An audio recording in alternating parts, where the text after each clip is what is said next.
Comment construire un bâtiment de A à Z?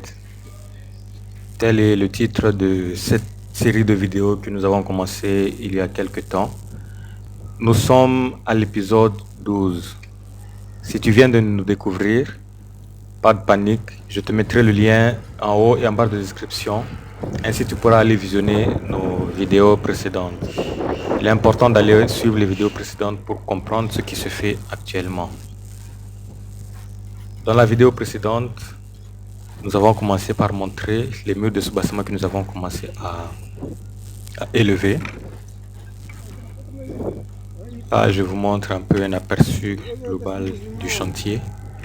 On a des endroits où on a déjà commencé l'élévation des murs de ce bâtiment avec des agglos pleins de 15 par 20 par 50 fabriqués en usine. Tout ceci a été déjà montré dans les vidéos précédentes.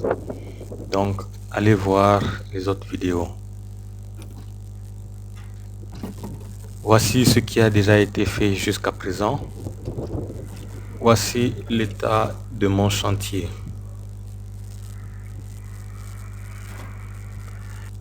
Si vous avez des questions, n'hésitez pas. Laissez-les dans la barre de commentaires et on vous répondra dans la mesure du possible.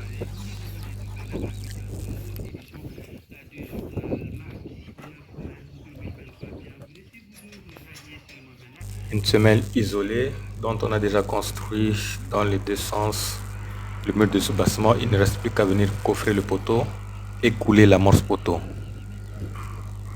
Voici nos chantiers. À l'intérieur, c'est là où nous avons les longrines de redressement. Dans les vidéos précédentes, j'ai parlé et j'ai montré nos longrines de redressement.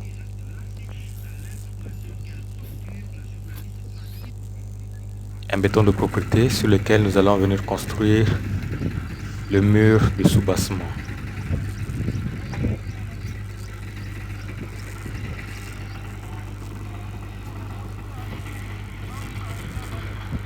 Les images parlent d'elles-mêmes.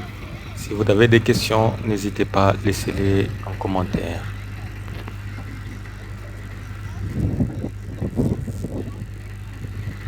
Une fois que nous allons terminer toutes les semelles, nous passons à la construction des murs de soubassement. Une fois que nous allons terminer les murs de soubassement, nous allons commencer par couler les amorces poteaux. Et une fois terminé les amorces poteaux, ça sera au tour des chaînages bas. Une fois que nous aurons fait les chaînages bas, là maintenant nous pourrons rembler notre fondation. Parce que comme vous êtes déjà en train de le voir, il y a un vide. Il va falloir remplir avec du sable.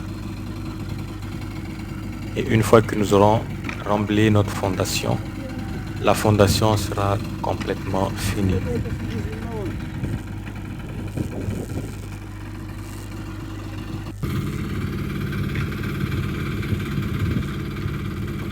On verse de l'eau parce qu'au moment de coffrer le poteau, il ne faut pas qu'il y ait du sable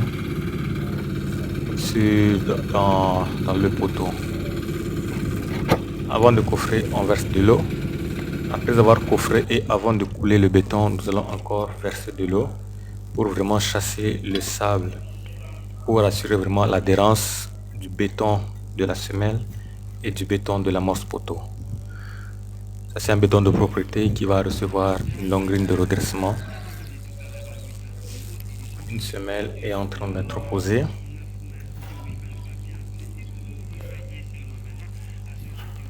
Abonnez-vous si ce n'est pas encore fait, puisque les vidéos, il y en aura encore.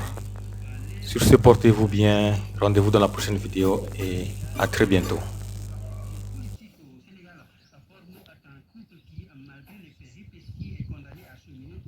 Alors que les journalistes s'inquiètent des risques de pression du pouvoir sur le travail.